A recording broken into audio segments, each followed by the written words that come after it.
আসসালামু আলাইকুম, কেমন আছেন সবাই? আলহামদুলিল্লাহ আমি ভালো আছি। চলে আসলাম আপনাদের মাঝে আরও একটা নতুন ব্লগে।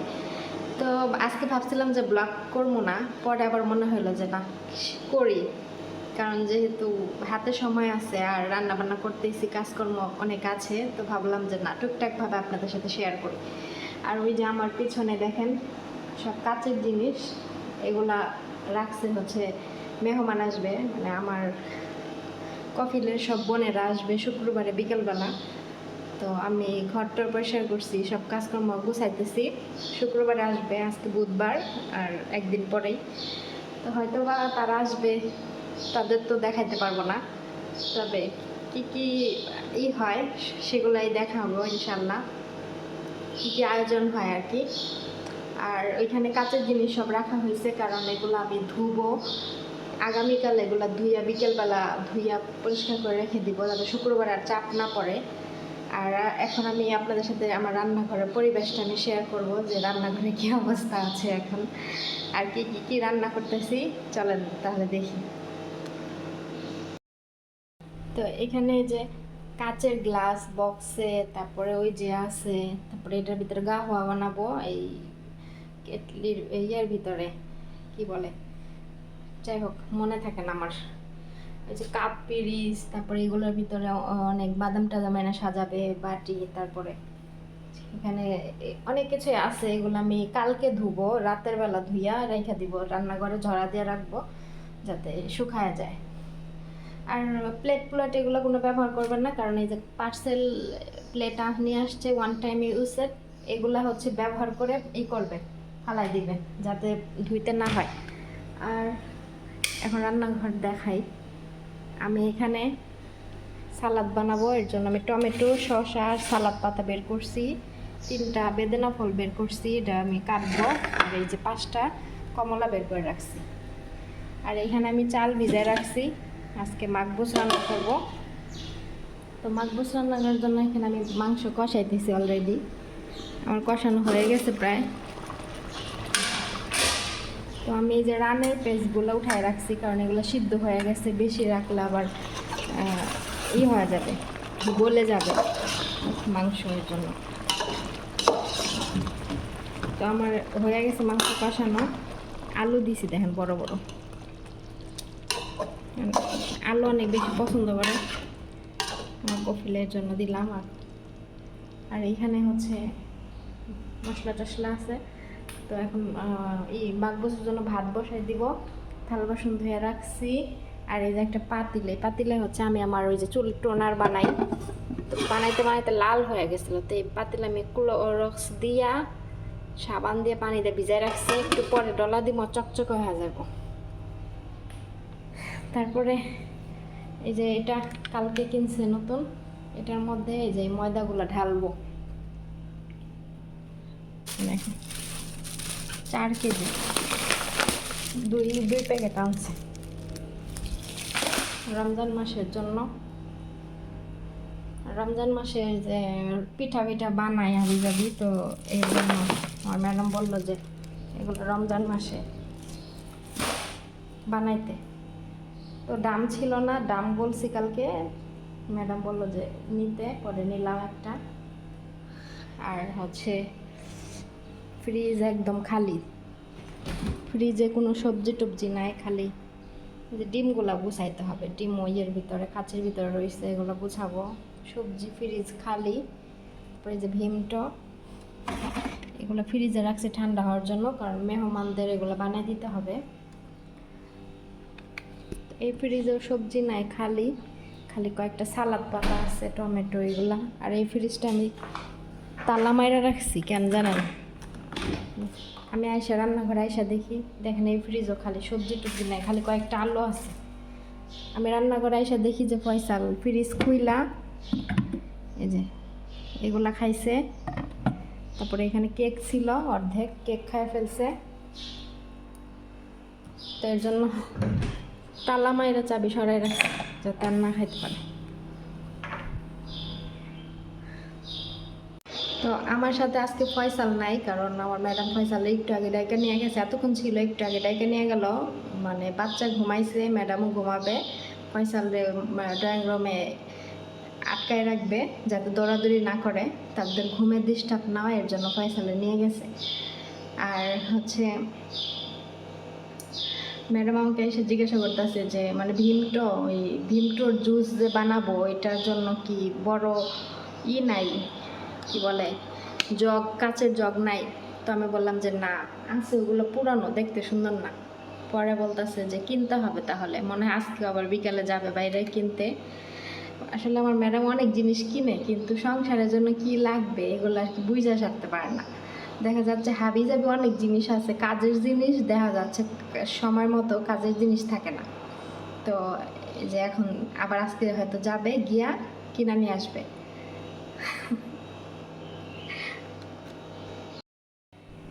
এ দেখেন কাচের এই যে এই জগ, এগুলাতে শরবত বানাই দিলে ভালো হয়। তো এটা পুরান হয়ে গেছে, ভালো লাগে না দেখতে, তো এর জন্য কিনে আনবে। আর এগুলা তারপর এই যে এটার ভিতরে দেখাই,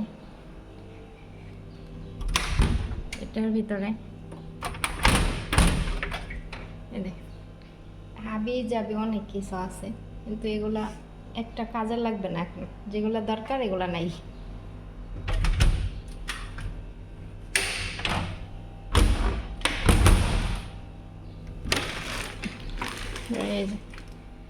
এইটাই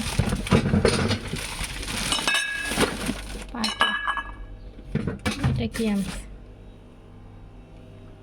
এটা কি জানি আনছে, এটার সাথে একটি আছে মনে হয়, ওটা কই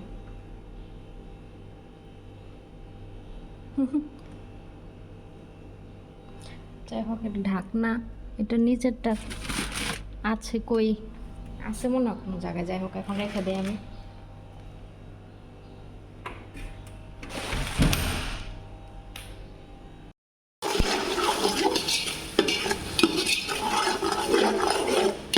এখন মশলা কষাই দিছি, আর এখন আমি দিব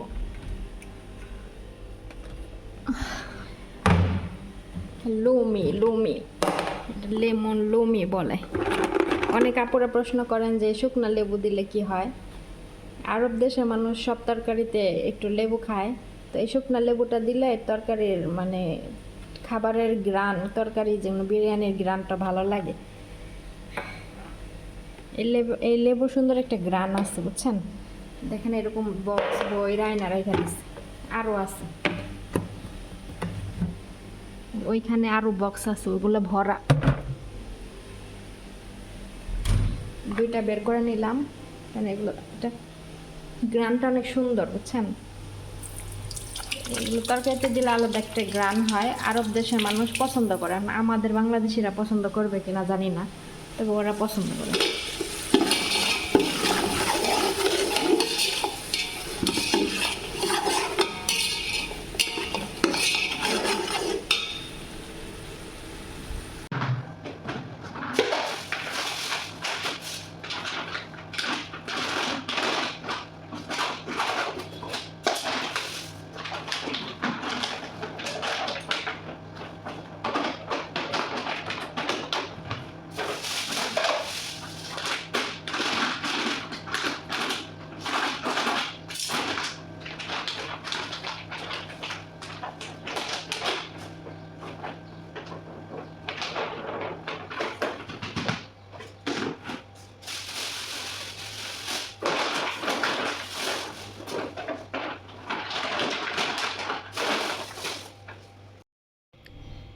এখানে আমার মাকবুস রান্না করা শেষ।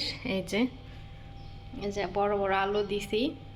তা আমাদের দেশে খিচুড়ি আর এই দেশে মাকবুস, মানে মুরগির মাংস দিয়ে মিলায় যেভাবে খিচুড়ি রান্না করি না আমরা, ওই রকমই, কিন্তু আমরা হচ্ছে ডাল দেই আর ওরা ডাল ছাড়াই।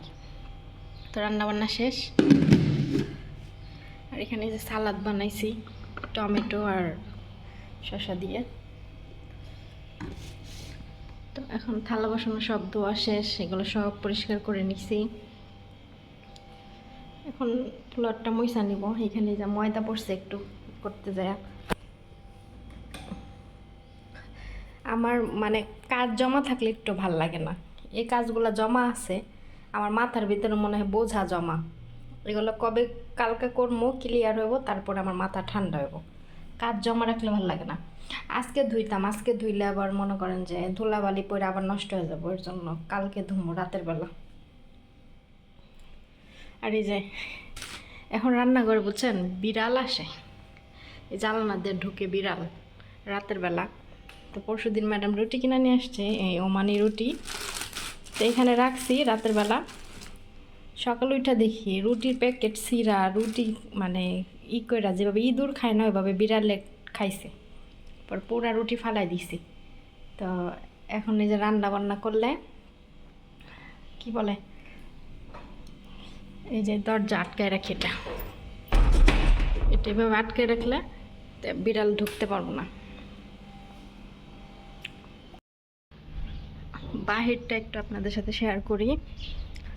তো গরম পড়ে গেছে, এখন শীত শেষ, এই যে রোদ উঠে গেছে, রোদে তাপ আছে অনেক, রোদ গায়ে লাগে। রাতের বেলা এসি না ছাড়লে না গরম লাগে, ফ্যান ছাড়লে হচ্ছে ঘুম হয় না, গরম লাগে। এখন গরম পড়ে যাচ্ছে, এসি ছাড়তে হবে এখন, এসি ছাড়া ঘুমানো যাবে না রাতে। আর এই যে আমি কাপড় চোপড় ধুয়ে দিয়েছি সকালবেলা, এগুলো বিকেলে উঠাবো।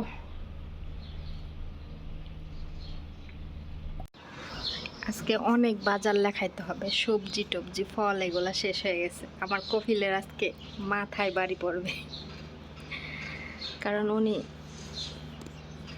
বেশি বাজার দেখলে না বক বক বক বক করে। তো ম্যাডামের মেয়েরা স্কুল থেকে আসলে পরে আমি বাজার লেখাবো আর কি, রোদ জায়গা করে। যখন আমার ম্যাডামের মেয়েরা বাসায় থাকে তখন আমার ম্যাডাম কোথাও গেলে তারপরে আমাকে সাথে করে নিয়ে যায়, আর বাচ্চা রেখা যায় আর বড় মেয়ের কাছে। আর ওরা যখন বাসায় না থাকে তখন আমার কাছে দেয়, দিয়া হচ্ছে গোসল করে খাবার খায়। তো ওরা থাকলে আর আমার কাছে দেয় না, কারণ জানে যে আমি অনেক কাজ করি, আর ওনারা জানে যে ওনার বাসায় অনেক কাজ, প্রতিদিন কাপড় চোপড় ধোয়া আয়রন করা, তো সেইটা বিবেচনা করে আমার কাছে তেমন দেয় না বাচ্চা। মানে মানে খাওয়ার সময় শুধু আর গোসলের সময় এই সময় দেয়। তো আমাকে যখন দেয় আমি তখনই নেই, ওই নিজের সাইদা অত বেশি নিতে যায় না। তো ওই দিন কি হয়েছে, গত পরশু দিন সকালবেলা আমি সব কাজ শেষ করে নাস্তা করে রুমে বসে আছি। এখন হ্যাঁ বড় মেয়ের কাছে, আমার ম্যাডামের বড় মেয়ের কাছে ম্যাডামের বাচ্চা রেখে গোসল করতে গেছে। বাচ্চা মানে এত জোরে জোরে চিল্লায় কান্না করতেছে, এখন অনেকক্ষণ ধরে কাঁদতেছে। এখন আমি রুমের থেকে শব্দ পাইতেছি, আমি ভাবতেছি কিরে ও কান্না করতেছে, আমার ম্যাডামে থাকলে তো এতক্ষণ থামাইতো, তাহলে কি ম্যাডামে নাই? আমি তো পরে আমি আর ঘরে বসে থাকতে পারলাম না, পরে আমি দৌড়াই গেছি। যাওয়ার পরে দেখি যে হ্যার মেয়ে ড্রয়িং রুমে মানে বসে আছে, কোলের মধ্যে বাচ্চা, এক হাত দিয়ে মাথা ধরে রাখছে, আর এক হাত দিয়ে বয়ে আইপ্যাডে গেম খেলতেছে, বুঝছেন? বয়ে আইপ্যাডে গেমস খেলতেছে, আর বাচ্চা কাঁদতেছে, আর মানে বসে বসে গেলে পাও ঝাঁকাইতেছে। ওই বাচ্চা হইলো সবসময় এইভাবে শুয়ে রাখতে রাখতে ওর পিঠ ব্যথা করে। আমরা সাধারণত আমরা বড় মানুষই সারাক্ষণ যদি ও শুয়ে থাকি, আমরা সুস্থ মানুষই কিন্তু আমাদের পিঠ ব্যথা করবে, শরীর ব্যথা করবে। তো ও সবসময় শুয়ে থাকতে চায় না, ও চায় যে ওর নিয়ে একটু হাঁটাহাঁটি করুক, একটু কথা বলুক, কথা বললে কি সুন্দর করে তাকায় থাকে জানেন। কিন্তু হ্যাঁ বড় মেয়ে বুবার মতো বয়ে আইপ্যাড গেম খেলতেছে, বাচ্চা দিকতে চিল্লায় কাঁদতেছে। পর আমি দৌড়াই গিয়া দেখি অবস্থা, পর আমি কিরে ও যে কান্দাছে তুই কেমনে করে এইভাবে মোবাইলে আইপ্যাডে খেলতাছস, আমি ম্যাডামের কাছে বিচার দিব। পরে ভয় পাইছি, কয় না না কইস না। আমি তাহলে আজকে ও এত জোরে জোরে চিল্লায় কান্দতেছে, আমি আমার রুম থেকে শব্দ শুনে দৌড়ে আইছি। পরে শেষে আমি কই ওর মনে ক্ষুধা লাগছে, পরে শেষে ম্যাডামরা দরজা টুকাইছে, হ্যাঁ দরজা খুলছে, পরে হ্যাঁ গোসল করা হয় নাই। পরে বলতেছে যে দুধ নিয়ে দুধ বানাই দিতে। পরে শেষে আমি সে দুধ নিলাম, নিয়ে ফিটারে করে দুধ বানাই দিয়া দুধ ঠান্ডা করে দিয়ে পরে আমি দিয়ে আসলাম। পরে দুধ খাওয়াইতেছে, পরে থামছে। তাহলে এই পোলা পানের ভরসায় হ্যাঁ কি করে, হ্যাঁ বাচ্চা দিয়ে রেখে দেয়, কারণ ওই যে আমি কাজ করি, তো আমাকে অত বেশি দেওয়ার সাহস পায় না আমার ম্যাডাম। ম্যাডাম আবার একটু আমার সাথে মানে একটু মানে কথা কম বলে, আর মনে করে যে আমি অনেক কাজ করি, আবার বাচ্চা যদি আমার কাছে দিয়ে রাখে তাইলে হয়তো আমি বিরক্ত হইতে পারি, যদি রাগ করি কিছু বলি। তো এই জন্য হ্যাঁ আমাকে ওইটা ভেবে ভয় পায়, ঠিক আছে, ভয় পায় আমার কাছে দিতে চায় না। কিন্তু আমার তো সমস্যা নাই, ছোট বাচ্চা, সবাই মিলে দেখে শুনেই তো ওরে বড় করতে হবে না। কিন্তু হ্যাঁ আমাকে নিয়ে একটা ভাবে, আর আমি এদিক থেকে চিন্তা করি আরেকটা, যে না ও ছোট মানুষ, ওরে সবাই দেখে শুনে বড় করতে হবে, তাই না? তো এই হচ্ছে কথা। তাইলে আবার ওরা তো নিজেরই যত্ন নিতে পারে না, বুঝছেন? সপ্তাহে একদিন করে দাঁত ব্রাশ, মাসে 2-3 মাস হয়ে যায় চুলে শ্যাম্পু করে না, চুল ভিজায়ও না, ওদের চুলটা পর্যন্ত আমি আশ্রয় বান্ধা দেই। তাহলে ওই মেয়ের ভরসায় বাচ্চাটা রেখা যায়, এটা কি ওনার কি যেদিন একটা বড় ধরনের ক্ষতি হবে, হচ্ছে কিছু করবে, সেদিন মানে ঠিক হবে, বুঝছেন? যাই হোক, আল্লাহ না করুক, এমন কিছু জানি না হোক, সবাই দোয়া করেন। কারণ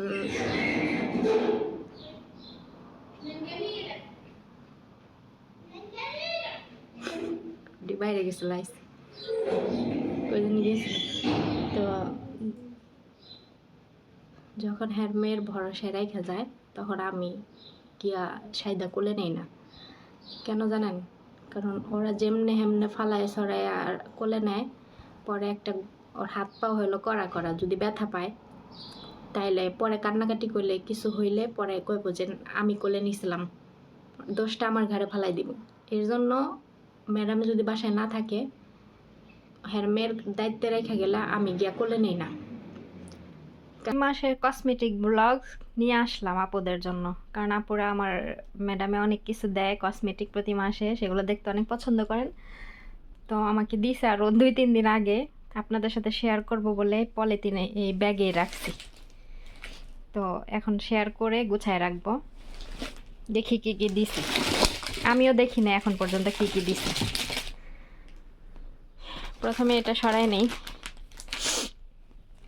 এখানে এই যে লাক্সের বডি ওয়াশ, তারপরে নারিকেল তেল, প্যারাশুট, তারপরে শ্যাম্পু, টুথপেস্ট, ব্রাশ, এবার জনসন্স ক্রিম দিছে, ফেস ওয়াশ, আর এই যে চকলেট 2টা। তো এই মাসে এগুলাই দিছে। একটা আপুর কমেন্টে দেখে খুব খারাপ লাগলো, আপুটা বলল যে তার ম্যাডামে নাকি তাকে কোনো কিছুই দেয় না, নিজের টাকা দিয়ে কিনে, বললে বায়না দেয় না। আসলে এগুলো খুব খারাপ, কারণ ওনারা যখন আমাদেরকে দেশ থেকে নিয়ে আসে, তখন কিন্তু ওনারা ওই কন্ট্যাক্ট করে নিয়ে আসে যে আমার খাওয়া দাওয়া, কাপড় চোপড়, হসপিটাল বিল, তারপরে যা যা যাবতীয় যা যা লাগে সব কিছু তারা দিবে, শুধু স্যালারিটা আমাকে হাতে দিবে, আমরা আমাদের টাকা বাংলাদেশে পাঠাবো, আর বাকি যাবতীয় যা যা লাগে সব তারা দিবে।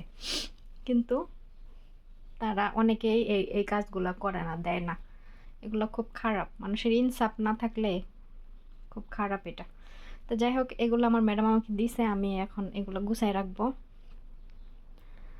প্রতি মাসেই আমার ম্যাডামে দেয়, আমার অনেক অনেক, আমি মানে আলমারিতে অনেক জমানো আছে, এত তো আমার লাগে না। তো আমি যখন দেশে যাব এগুলো আমি রেখে দেই। তো কী করব, কারণ ফালাই দিব নাকি, সব আমি ডেট দেখে দেখে ব্যবহার করি। পরে যাওয়ার সময় আমি শপিং টপিং খুব কম করি, এগুলা নিয়ে যায় বাংলাদেশে, কারণ আমি বাংলাদেশে গেলেও তো এগুলা কিনতাম, তাই না? তো এগুলাই নিয়ে যাই।